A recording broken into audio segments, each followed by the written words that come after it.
Bom dia. Então, irmãos, vamos dar sequência na nossa série de estudos, a respeito do panorama bíblico do Novo Testamento. Nós falamos um pouco já a respeito do período intertestamentário, que é aquele período dos 400 anos aproximadamente, em que Deus não se valeu de profetas para falar à nação de Israel.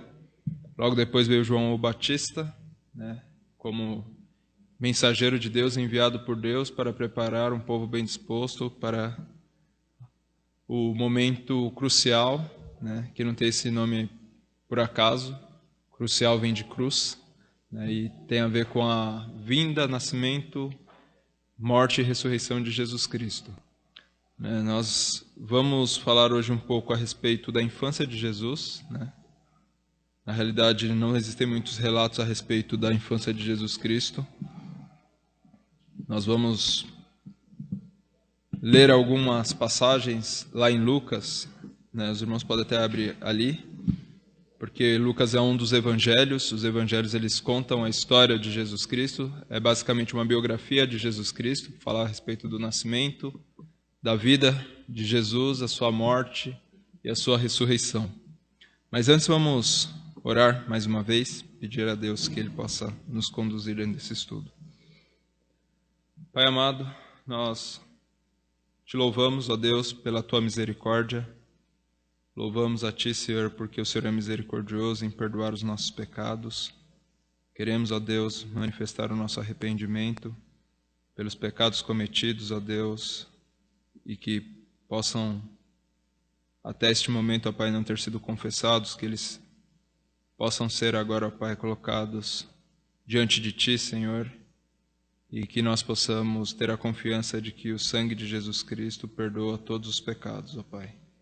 Nós queremos pedir a Tua orientação dentro desse estudo, dentro dos trabalhos, ó Pai, que são feitos para louvor e glória do Teu santo nome, que possam todos eles serem feitos, ó Deus, com entendimento e com um coração verdadeiramente voltado para a Tua honra e a Tua glória, Senhor.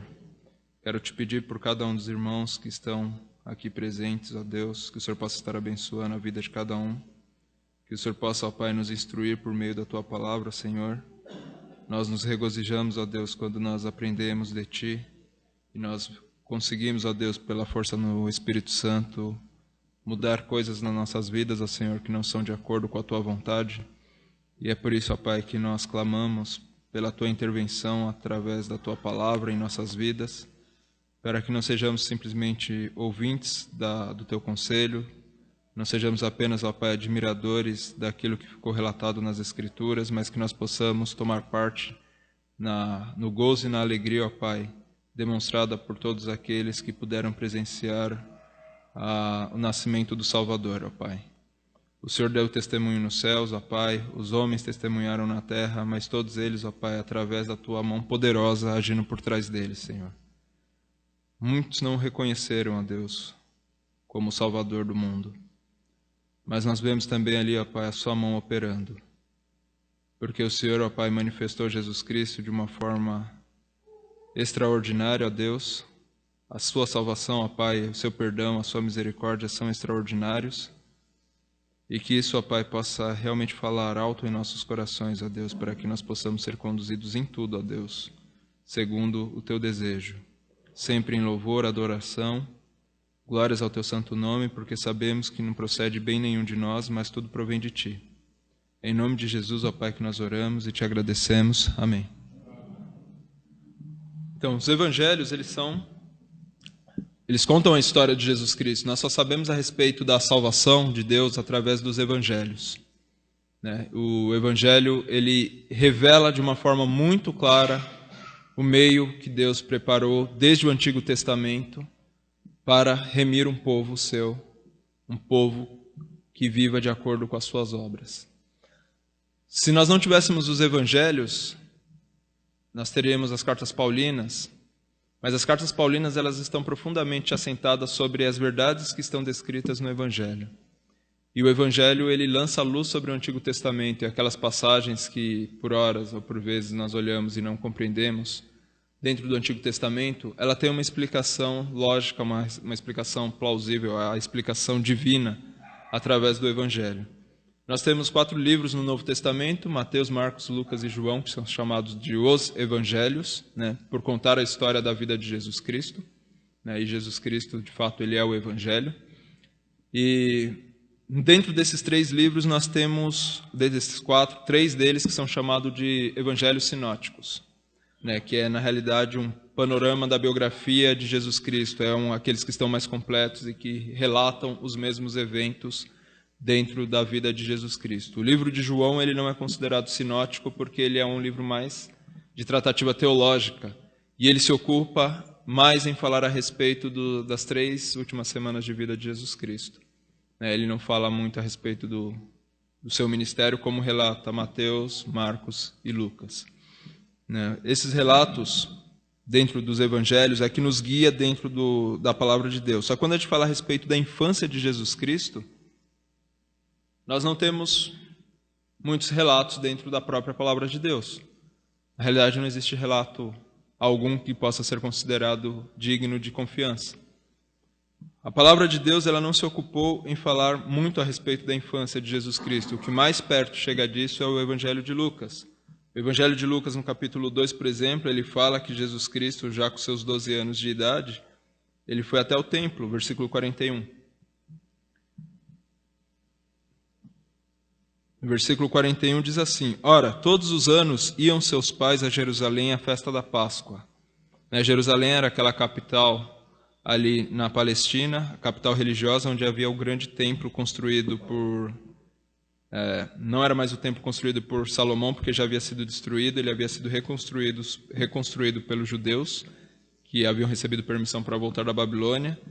E ali naquele momento já havia recebido uma fortificação e toda uma estrutura por fora suntuosa e exuberante. Era a maior construção dentro do Império Romano, feita por Herodes.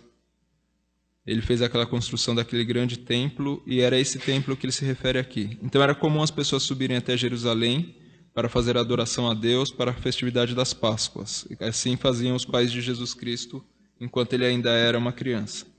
Referência a José e a Maria aqui. Versículo 42. Tendo ele já 12 anos subiram a Jerusalém segundo o costume do dia da festa. Regressando eles, terminados aqueles dias, ficou o menino Jesus em Jerusalém, e não o soube José nem a sua mãe.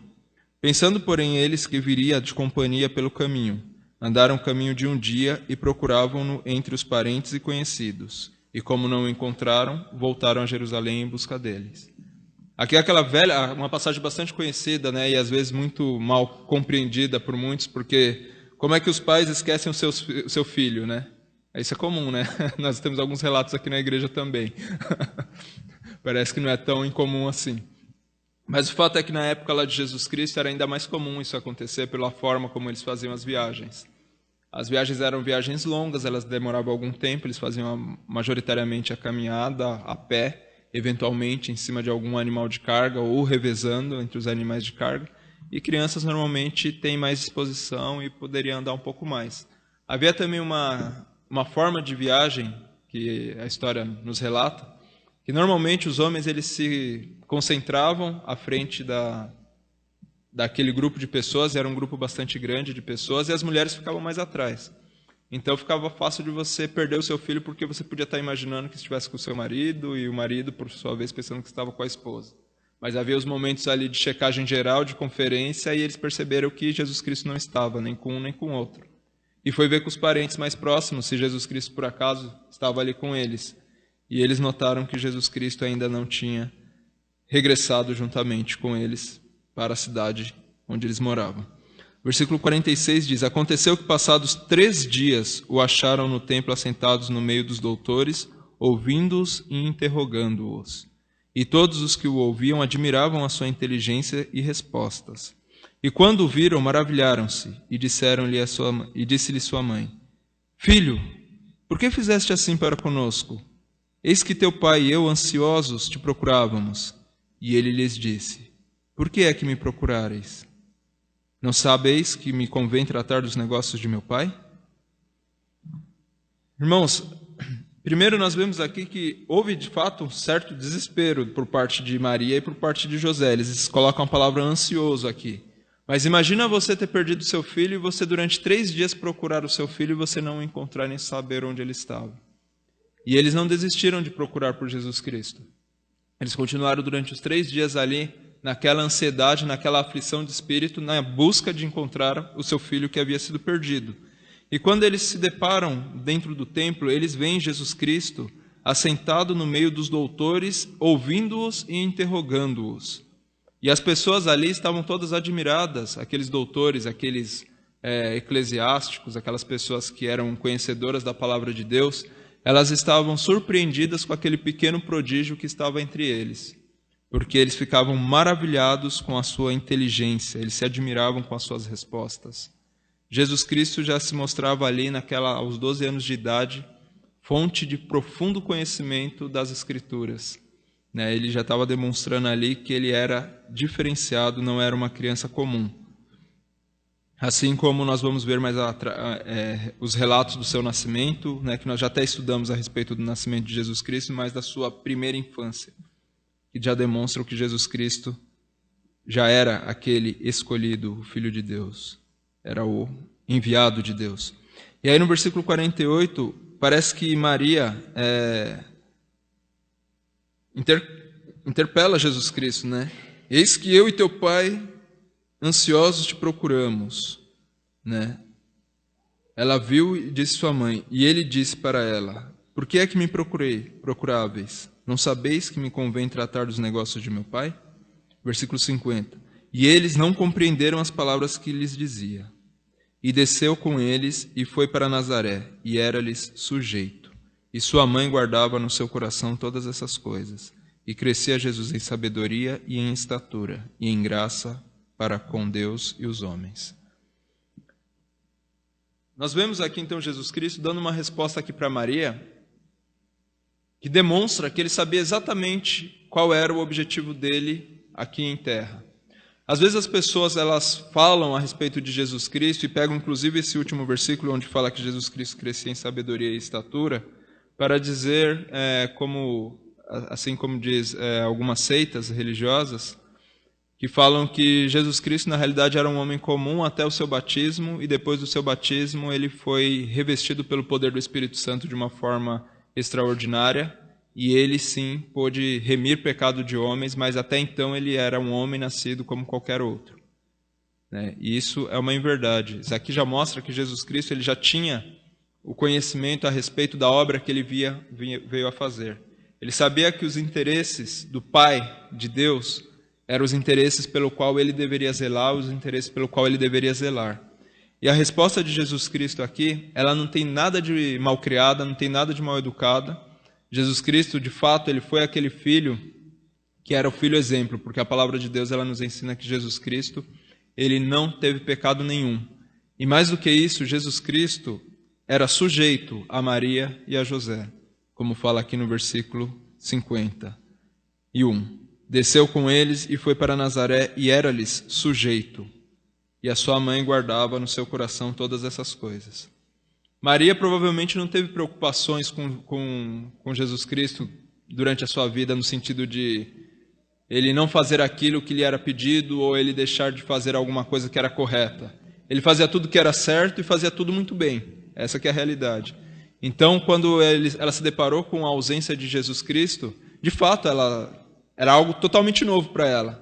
O normal era eles sabendo que eles estavam retornando para ela, ele estaria junto ali, eles estariam indo. Mas havia algo superior a isso, que era a obediência ao Pai, que estava sobre todas as coisas. E Jesus Cristo já demonstra isso com seus 12 anos de idade. Por não ter muitos relatos a respeito dessa infância, dessa idade mais ou menos de Jesus Cristo nas Escrituras, lá no segundo século aproximadamente, uma heresia dentro do cristianismo chamada de gnosticismo, ela começou a escrever alguns livros, algumas cartas, que relatavam a infância de Jesus Cristo. Um desses livros que foram escritos por essa seita agnóstica, por esses desvio do verdadeiro cristianismo, porque eles estavam falando ainda, tratando a respeito dos assuntos do cristianismo, mas de uma forma herege. Inclusive os apóstolos, eles escrevem muito nas suas cartas a respeito de coisas que combatiam esses falsos ensinamentos dos gnosticistas, né? Então, um desses livros, chamado de O Evangelho de Tomé, ele faz alguns relatos referentes ao período da infância de Jesus Cristo que não está escrito em lugar nenhum nas Escrituras. E o relato ele é tão bizarro que, até por conta disso, ele já não recebe crédito. Né? Primeiro que, assim, nos primeiros séculos não foi deixado nenhum escrito a respeito da infância de Jesus Cristo, a não ser esse que está relatado aqui em Lucas. Segundo, aqueles relatos que foram deixados depois do nascimento de Jesus Cristo, nessa infância de Jesus Cristo, são relatos absurdos, né? Conta um deles que Jesus Cristo estava fazendo aves de barro durante um período, né? E quando ele fez esses aves de barro, ele fazia como que num truque mágico dava vida para esses animais.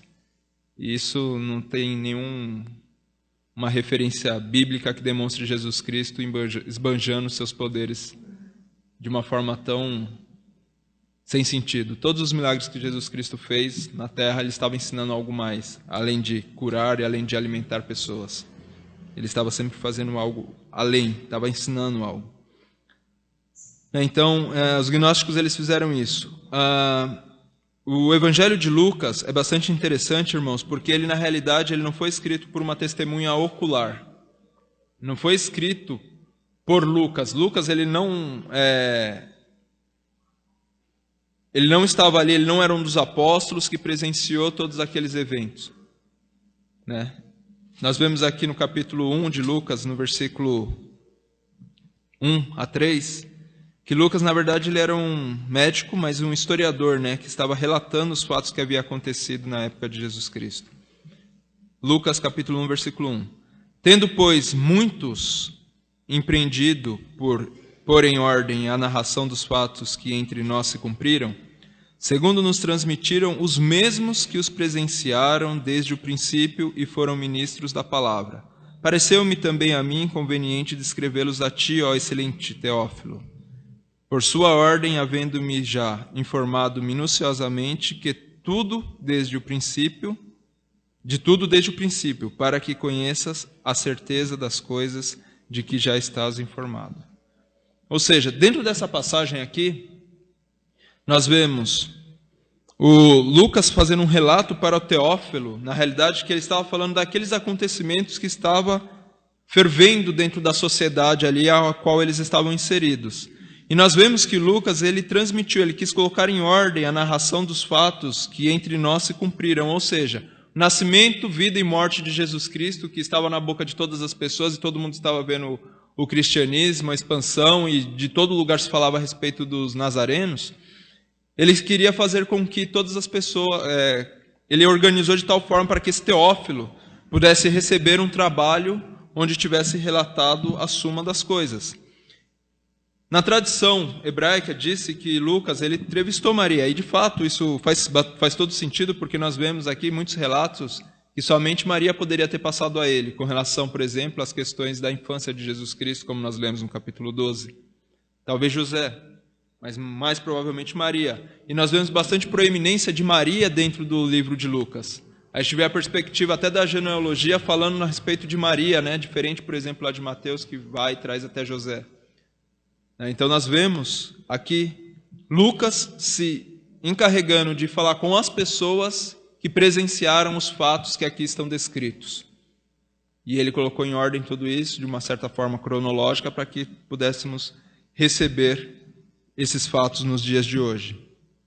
Mas uma coisa interessante, irmãos, que chama bastante atenção, é que nesses 2 primeiros capítulos de Lucas, e em nenhum outro a parte da Bíblia, nós temos um número tão grande de canções. Você pode lembrar aí de algumas canções que foram compostas dentro no Antigo Testamento.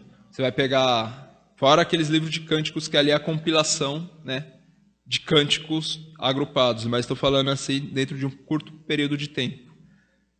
Nós temos várias canções, nós temos a canção de Zacarias, Maria e Simeão, Aqui eles colocam como cânticos, dentro do capítulo 1 até o capítulo 2. E é importante nós orientarmos o nosso estudo, irmãos, dentro daquilo que a palavra de Deus nos mostra ser uma canção. Quando nós pegamos as canções lá no Antigo Testamento, todas elas visam magnificar a Deus. Nós temos alguns cânticos feitos por Davi, Moisés, Miriam, né? Nós temos vários tipos de cântico que ocorreram porque Deus fez algo grandioso dentro da nação de Israel. Por exemplo, o cântico de Miriam foi logo após o povo de Israel ter passado pelo Mar Vermelho, né? Ter chegado até a outra margem do rio e o exército do faraó ter sido destruído dentro daquela passagem. Aí o povo, né, com Miriam, eles cantaram um cântico ao Senhor.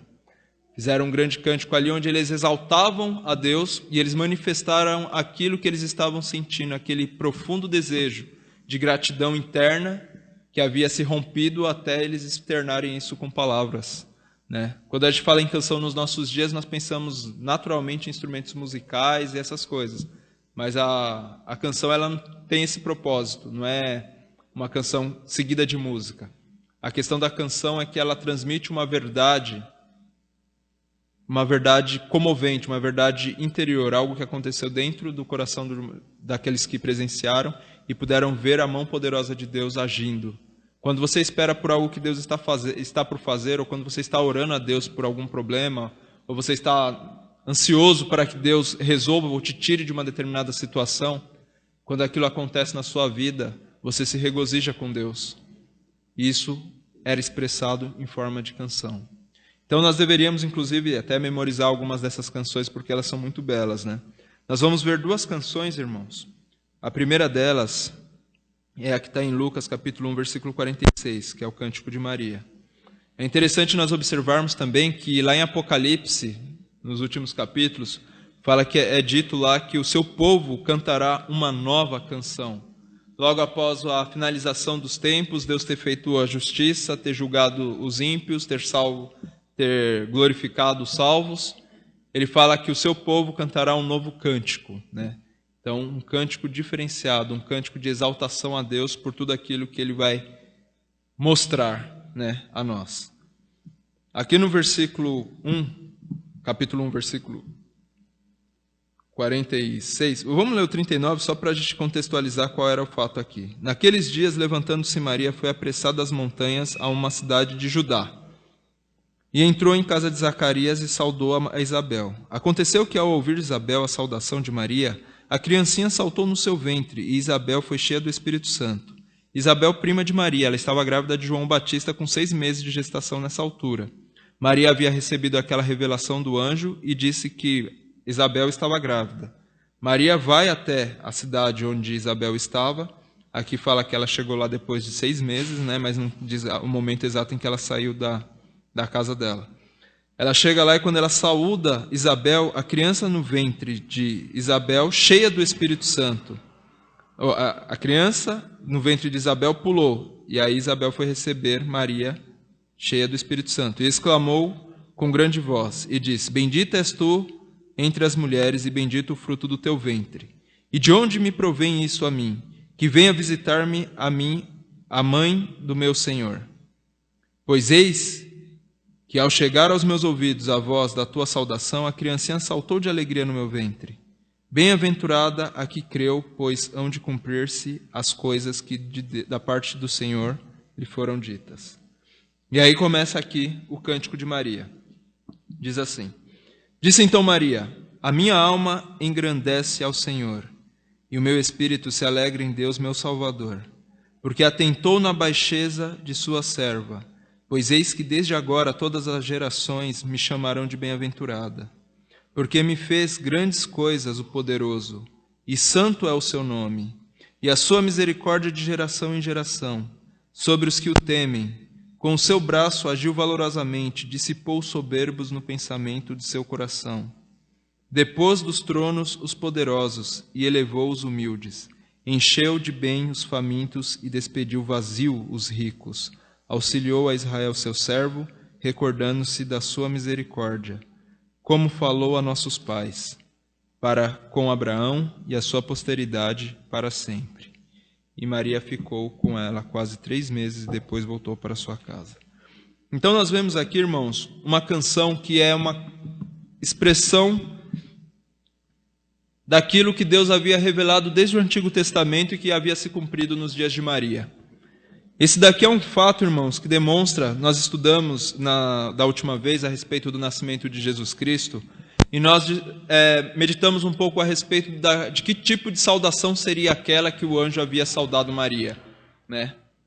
Bendita és tu entre as mulheres, né? Que Deus havia feito um favor a ela e que ela seria o pai do Salvador. E aqui ela consegue sintetizar dentro desse cântico muito a respeito de toda a história da redenção do povo de Deus. Não somente do israelita, mas de todos os homens e mulheres que recebem a Cristo como Senhor e Salvador das suas vidas. Em primeiro lugar, ela demonstra alegria, né? Porque ela agradece ao Senhor e é uma canção de engrandecimento. A minha alma engrandece ao Senhor e o meu espírito se alegra em Deus, meu Salvador, porque atentou para a baixeza da tua serva. Ou seja, ela estava radiante de alegria, ela estava muito feliz porque Deus olhou para ela. Ela tinha uma missão a ser cumprida, e por mais difícil que pudesse ser a missão que ela estava ali para cumprir, Deus a havia escolhido para aquela missão. Ela não faz questionamento com relação à dificuldade ou àquilo que ela haveria de passar, mas ela estava contente porque Deus, no alto céus, olhou para aquela serva. E ela, como uma serva de Deus, ela reconhece a sua baixeza. Versículo 48. Atentou na baixeza da sua serva, pois eis que desde agora todas as gerações me chamarão de bendita. Deus não somente escolheu Maria para que era uma serva de Deus, mas uma serva de Deus que sabia bem qual era o seu lugar dentro do plano existencial de Deus. Na realidade, aqui demonstra que Maria ela reconhecia a soberania de Deus e o poder de Deus sobre todas as coisas, e quão elevado Ele está de tudo aquilo que é criado, e ela, como uma criatura de Deus, ela simplesmente podia olhar para si mesma e falar: Senhor, realmente eu engrandeço ao Senhor porque o Senhor olhou para mim. Porque ela não tinha absolutamente nada para apresentar a Deus, mas Deus olhou para ela e chamou Maria. E Deus, ele não somente chamou Maria por ela ser uma pessoa humilde, mas porque Deus também cumpriu o seu propósito com esse chamado. Pois eis que desde agora todas as nações me chamarão bem-aventurada, porque me fez grandes coisas o poderoso, e santo é o seu nome. A sua misericórdia é de geração em geração sobre os que o temem. Aqui ela fala a respeito da misericórdia do Senhor. Até então, se nós chegarmos até esse ponto aqui, com toda a história que o povo de Israel havia recebido de Deus, nós vamos ver que o povo tinha na sua mente algumas coisas características a respeito dos atributos de Deus. Sabia que Deus era o Criador de todas as coisas, dos céus e da terra, e que Ele tinha um relacionamento com o seu povo. Eles sabiam também que Deus era juiz, que um dia Deus haveria de julgar todos os homens, assim como Ele fez lá em Noé, na época de Noé, e assim como Ele fez, por exemplo, na época de Sodoma e Gomorra. Então todo o povo de Israel tinha essa impressão de Deus. Sabia que havia um Deus todo-poderoso que estava olhando por todas as coisas, que agiu com mão forte em favor do povo de Israel, e que Ele era um juiz justo, que ia lá e julgava as nações. E mais que isso também, era um Deus que estava juntamente com aqueles que o temem. Santo é o seu nome, e a sua misericórdia de geração em geração sobre os que o temem. E ela se via na condição de uma pessoa que temia a Deus, e o próprio povo de Israel, de certa forma, era um povo temente a Deus. Quando você comparava com os povos que estavam ao seu redor, povos que buscavam falsos deuses, que procuravam fazer tudo aquilo que era desagradável a Deus, você pode imaginar que muitos dos rituais em adoração aos falsos deuses, feitos por aquelas nações vizinhas, eram contrários àquilo que Deus havia estabelecido na sua lei, que o povo era proibido de fazer, ou aquilo que eles tinham que fazer, eles não faziam. Então, nós vemos aqui Maria enaltecendo ao Senhor por conta dele ter feito aquela grande obra na sua geração. Com o seu braço agiu valorosamente, dissipou os soberbos no pensamento de seu coração, depôs dos tronos os poderosos e elevou os humildes. Deus, ele não simplesmente buscou a Maria porque ela estava com o coração de acordo com Deus. Mas ao fato dele escolher Maria, uma camponesa, uma mulher simples da sociedade, que talvez ela não tivesse nem voz ativa dentro da sua própria família ou do seu próprio clã ali, do seu povo, Deus, ele transtorna todo o entendimento dos homens. Porque nós devemos imaginar que nós estamos aqui naquele primeiro período né, em que o Império Romano estava dominando sobre todas as nações. Os povos mais influentes dentro de Israel, né, os judeus mais influentes ali dentro, eram aqueles que haviam se deixado contaminar com o helenismo, né, que era a grecificação da cultura judaica. Eles estavam adotando várias coisas dos gregos para dentro do judaísmo. Aqueles que eram mais ortodoxos eram chamados de fariseus, e aqueles que eram mais proeminentes dentro do reino, que tinham mais poder aquisitivo, eram mais poderosos, estavam mais próximos dos homens que mandavam, eram os saduceus. Então, os saduceus, eles se achavam religiosos e dominantes. Deus vai lá e escolhe uma camponesa, uma mulher simples, escolhe pessoas simples, José. Isso está provado, demonstrado através da oferta que é dada em Jesus Cristo, quando Jesus Cristo é apresentado lá no templo, no momento da circuncisão. Eles fazem uma oferta que é uma oferta de pobre, né, conforme prescrita na lei, porque a lei pedia que fosse dado um animal, né, mas no caso dele eles oferecem pombas e rolinhas, que são pássaros, porque aquelas pessoas que não tinham poder aquisitivo para fazer uma oferta, né, pelo primogênito, teria que fazer esse tipo de oferta. E nós vemos que Deus transtorna toda a soberba, os pensamentos, destrona os grandes, os ricos. Versículo 53, ele enche de bem os famintos e despediu vazio os ricos, auxiliou Israel, seu povo, recordando-se das suas misericórdias, como falou aos nossos pais para com Abraão e a sua posteridade para sempre. Então, aquela impressão que o povo tinha a respeito de Deus, Criador e Juiz, passa a ter uma nova característica. Agora eles conhecem também um Deus misericordioso e um Deus que advoga juntamente ao povo. Um Deus de amor, um Deus voltado àquela nação de Israel. Um Deus misericordioso que naquele momento ele se manifesta de uma forma que ele não havia se manifestado até então. Deus já havia demonstrado amor, bondade, misericórdia, longanimidade ao longo da história de Israel, sim. Mas no fato dele enviar o seu próprio Filho, Jesus Cristo, para nascer entre os homens, ele dá a maior demonstração de amor. Ele dá a maior demonstração de misericórdia. A maior demonstração de intercessão.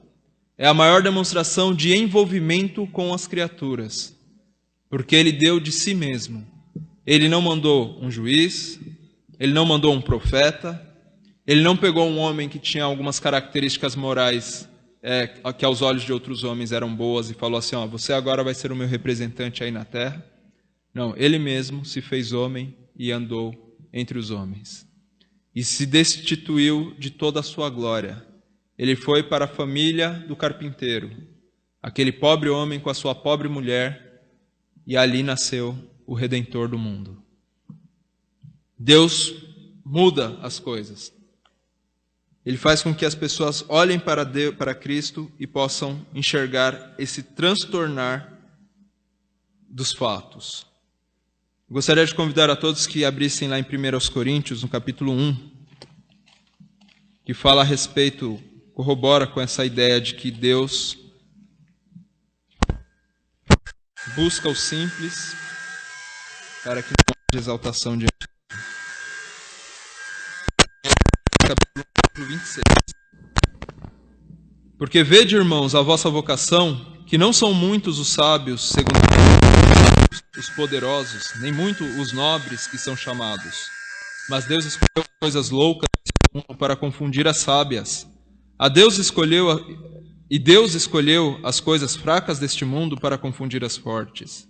E Deus escolheu as coisas vis deste mundo e as desprezíveis, e as que não são para aniquilar as que são, para que nenhuma carne se glorie perante ele, mas vós sois dele, em Jesus Cristo, o qual para nós foi feito por Deus sabedoria, justiça, santificação e redenção, para que, como está escrito, aquele que se gloria, glorie-se no Senhor. Irmãos, todos nós que somos remidos pelo sangue de Jesus Cristo, nós temos uma grande esperança e uma grande verdade. Começando pela verdade, é que quando ele fala aqui nesse versículo 27, que não são muito não são muito os sábios, não são as coisas fortes desse mundo. Não está falando com a gente. Majoritariamente não diz respeito a nós. Ele fala conosco quando ele fala aqui que ele escolheu as coisas vis deste mundo, as desprezíveis, as que não são, para aniquilar aquelas que são.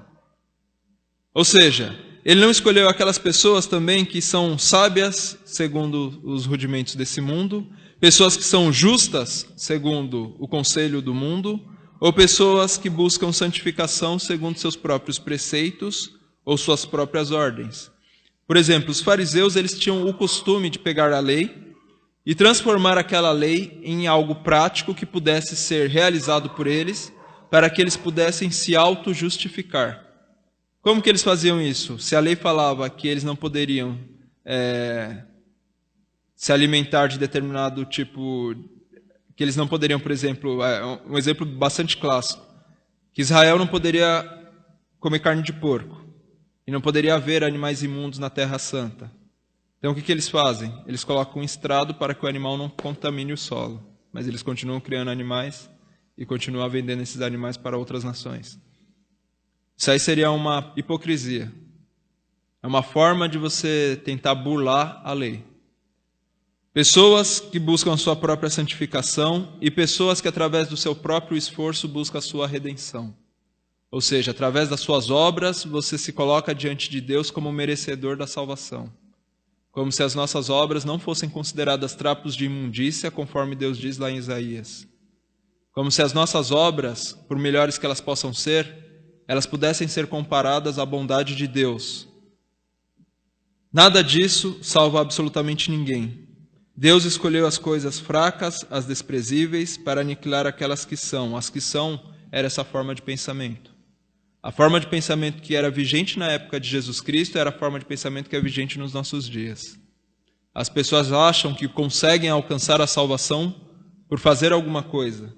Mas Deus diz que não é essa a justiça, não é essa a sabedoria, não é essa a santificação. Mas no versículo 30 diz: mas vós sois dele em Jesus Cristo, o qual para nós foi feito Deus sabedoria, justiça, santificação e redenção. Ou seja, não é pelas nossas obras de justiça, não é pelas nossas obras de santificação, não é pelas nossas obras de redenção, mas é pelas obras de Jesus Cristo. A justiça que Deus procura em nós, irmãos, não são as nossas próprias. É a justiça de Deus. A justiça que havia em Jesus Cristo. A justiça de Cristo se fez a nossa justiça. Essa é a justiça boa e perfeita. Não é a justiça que a gente pratica no nosso dia a dia. E assim Deus faz com que não haja ninguém diante dele para se gloriar. 31. Para que, como está escrito, aquele que se gloria, glorie-se no Senhor. A nossa única glória é o Senhor. A glória de Maria era o Senhor. Eu acho interessante que Jesus Cristo ele foi ali em Maria, que não tinha nada a oferecer, e exaltou ela. A glória dela é o Senhor. A glória dela não era a sabedoria que ela tinha, não era a justiça que ela detinha, não era o conhecimento, nem os meios que ela buscava ser salva, se ela buscasse algum outro meio que não fosse a fé em Deus, que não era o caso. Nós sabemos que Maria foi uma fiel cristã. Isso mostra, está descrito na palavra de Deus. Mas ela estava sendo exaltada por Deus. Então ela estava se gloriando. Ela não estava se gloriando naquilo que ela fazia ou pela força do seu braço, mas ela se gloria no Senhor. E é isso que cada um de nós, irmãos, devemos fazer quando nós olhamos para a nossa salvação. A nossa salvação é glória de Deus. É a obra de Deus pelo homem. Não existe nada, irmãos, que nós possamos receber nessa vida que possa superar essa obra. Não há nada que possa colocar um sorriso e uma alegria inefável em nossos corações que não seja a certeza e a convicção da salvação pela glória de Deus e não pelas nossas obras e nossos méritos. Nós devemos louvar ao Senhor por conta disso. E essa é a única alegria, irmãos, que nós devemos ter. Ela deve ser toda a nossa alegria. Ela deve ser nosso firme fundamento, a nossa sustentação durante o momento de dificuldade. Na provação, nossa salvação ela deve estar firmada no Senhor. Porque o Senhor olhou para a baixeza de todos nós, se compadeceu de nós e nos chamou eficazmente para a sua salvação. Ainda nós temos aqui um outro cântico, que é o cântico de Simeão, no capítulo 2. No capítulo 2, no versículo 25. Jesus foi ser apresentado lá no templo de Jerusalém. Vamos ler o capítulo 2, versículo 24, que fala a respeito da oferta. E para darem a oferta segundo o disposto na lei do Senhor, um par de rolas ou 2 pombinhos. Aqui é a oferta que foi dada para resgate do primogênito. O primeiro filho foi dado um par de rolas e 2 pombinhos. 25. Havia em Jerusalém um homem cujo nome era Simeão. E este homem era justo e temente a Deus, esperando a consolação de Israel. E o Espírito Santo estava sobre ele. E fora-lhe revelado pelo Espírito Santo que ele não morreria antes de ter visto o Cristo do Senhor. E pelo Espírito foi ao templo, e quando os pais trouxeram o menino Jesus para com ele procederem segundo o uso da lei, ele então o tomou em seus braços e louvou a Deus e disse. Então havia esse homem chamado Simeão, que era um homem justo e temente a Deus, que havia recebido uma revelação do Senhor de que ele não morreria sem antes ver aquele que haveria ser chamado de o Cristo do Senhor, ou seja, o Messias, aquele que era tão aguardado por aqueles que conheciam a palavra de Deus. O povo de Israel sempre aguardou e continua aguardando a manifestação do Messias. Quando eu digo povo de Israel, estou falando dos religiosos. Há uma grande parcela da população de Israel nos dias de hoje que é totalmente secularizada. Essas questões espirituais não dizem absolutamente nada para eles. É simplesmente um ritual que eles cumprem anualmente. Mas os verdadeiros judeus, aqueles que buscam conduzir a sua vida de acordo com os Escritos, eles aguardam ainda a manifestação do Messias. Simeão, naquela época, aguardava a manifestação do Messias e Deus havia revelado a ele que ele não morreria sem antes vê-lo. Então, ele viu aquele bebê que foi trazido para que pudesse ser circuncidado, e quando ele chegou, ele tomou aquela criança em seus braços, no versículo 28, e no 29 ele declara: Agora, Senhor, despede em paz o teu servo segundo a tua palavra. Pois já os meus olhos viram a tua salvação, a qual tu preparaste perante a face de todos os povos, luz para iluminar as nações e para a glória do teu povo Israel. E José e sua mãe se maravilharam das coisas que dele se dizia. E Simeão os abençoou e disse a Maria, sua mãe: Eis que este é posto para a queda e elevação de muitos em Israel, e para sinal que é contraditado. E uma espada transpassará também a tua própria alma, para que se manifestem os pensamentos de muitos corações. Nós vemos então aqui ele fazendo aquele cântico. O cântico vai do versículo 29 até o versículo 32. Agora, Senhor, despede em paz o teu servo segundo a tua palavra, pois já meus olhos viram a tua salvação, a qual tu preparaste perante a face de todos os povos. Deus ali ele estava revelando. E Simeão estava exclamando aquilo que Deus havia revelado. Voltando lá em Isaías, no capítulo 49, Isaías 49, versículo 6.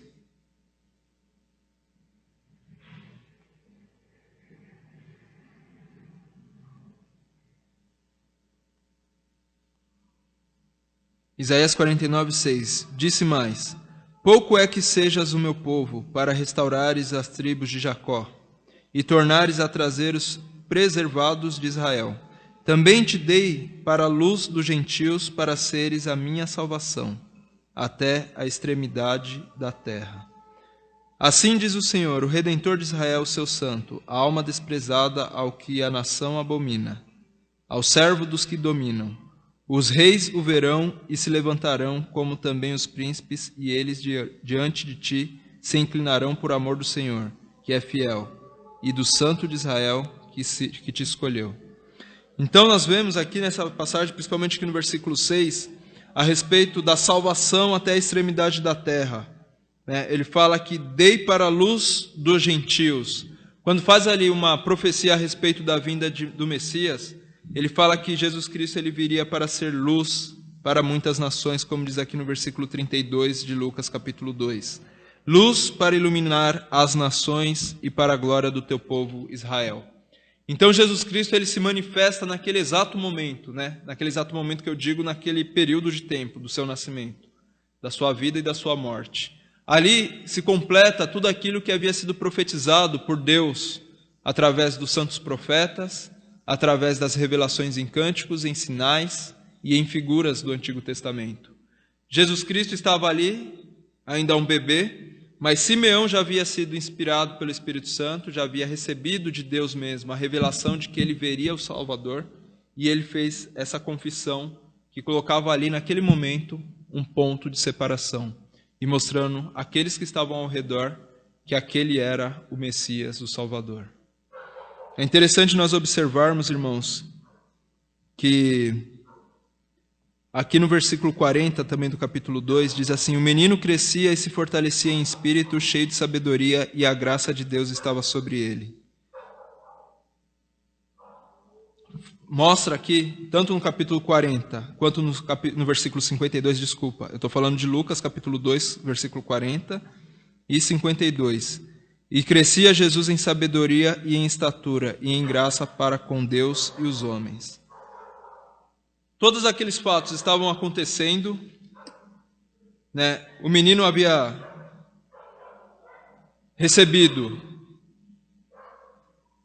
sido revelado primeiro por divina revelação através do anjo Gabriel, que ele haveria de nascer para salvar uma multidão. Nós vemos aqui o cântico de Maria, que expressa a realidade de que Jesus Cristo era o Salvador. Vemos aqui Simeão falando que Jesus Cristo era aquele que havia sido prometido para a iluminação de todos os povos e também para a glória do povo de Israel. Mas ele também fala aqui que a sua mãe se maravilhava, no versículo 33, das coisas que ele dizia. E ela passou bastante tempo observando tudo aquilo que acontecia e se relatava a respeito de Jesus Cristo, e ela guardava tudo aquilo no seu coração. Maria, de fato, ela tinha todo o relato do nascimento de Jesus Cristo e de toda a sua infância. Mas Deus quis que fosse preservado e não fosse contado. Não era esse o objetivo de Deus. O objetivo de Deus está descrito na sua palavra, e tudo aquilo que está relatado aqui serve para o nosso conhecimento e nosso crescimento espiritual. Mas os fatos que aconteceram dali por diante, essas coisas não nos cabe especular. O fato é, irmãos, que quando nós vemos um grande acontecimento de Deus, esses acontecimentos eles são expressados em cânticos, cântico de alegria. Foi assim também quando a mãe de Samuel teve Samuel. Ela expressou um cântico, ela era estéril, mas ela deu à luz a um filho. E ela expressou aquela gratidão com um cântico. Às vezes nós não expressamos, irmãos, aquilo que Deus tem feito em nossas vidas com cântico. E muitas vezes nós não nos conscientizamos a respeito da tão grande obra que Deus fez. Às vezes a salvação parece algo tão comum no nosso meio. Não porque está acontecendo aos montes, porque eu estaria mentindo. Mas simplesmente pelo fato de que nós que somos crentes, parece que já o somos há bastante tempo. E por sermos há muito tempo cristãos, nós nos esquecemos daquele gozo, daquela alegria que veio ao nosso coração no dia em que nós fomos transformados pelo poder regenerador do Espírito. Aquele sentimento não podia ser tirado de nós pela pior notícia do mundo, porque naquele momento nós tínhamos a plena convicção de que Deus havia olhado para a nossa baixeza e nós havíamos sido resgatados da nossa vã maneira de viver. Nós podíamos olhar para as coisas que nós estávamos dispostos a deixar a partir daquele dia, e nós estávamos dispostos a abandoná-los. Nós estávamos na disposição de seguir a Cristo onde quer que Ele fosse, como nós muitas vezes cantamos em alguns hinos. Mas o tempo vai passando e muitas vezes nós vamos nos esquecendo. Deus vem fazendo obras em nossas vidas, nós somos gratos a Ele naquele momento, mas vai passando o tempo e parece que aquilo vai criando um certo calo e parece que a gente vai ficando insensível para aquelas realidades. E as verdades de Deus, ela pode se tornar algo meramente intelectual ou burocrático na cabeça do crente. Nós devemos buscar nos regozijar, irmãos, naquilo que Deus fez, no seu poder, na sua glória, na sua obra, da qual nós devemos nos gloriar. A glória não é nossa, mas a glória é do nosso Senhor, e Ele diz que nos sustenta. É luz para o seu povo, é luz para as nações.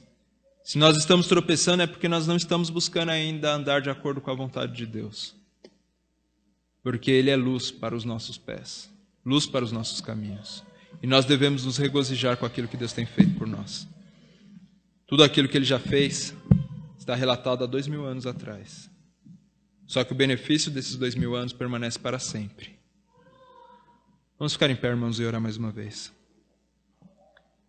Senhor nosso Deus, nós te agradecemos, ó Pai, pela Tua palavra, pela Tua graça e pela Tua grandiosidade, ó Pai.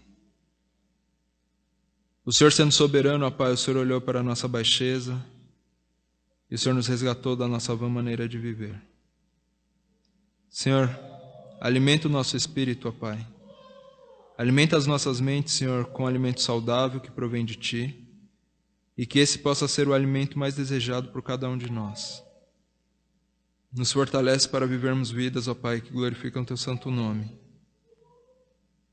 Que a Sua glória, ó Pai, seja aquilo em que nós nos gloriamos. Em nome de Jesus. Amém.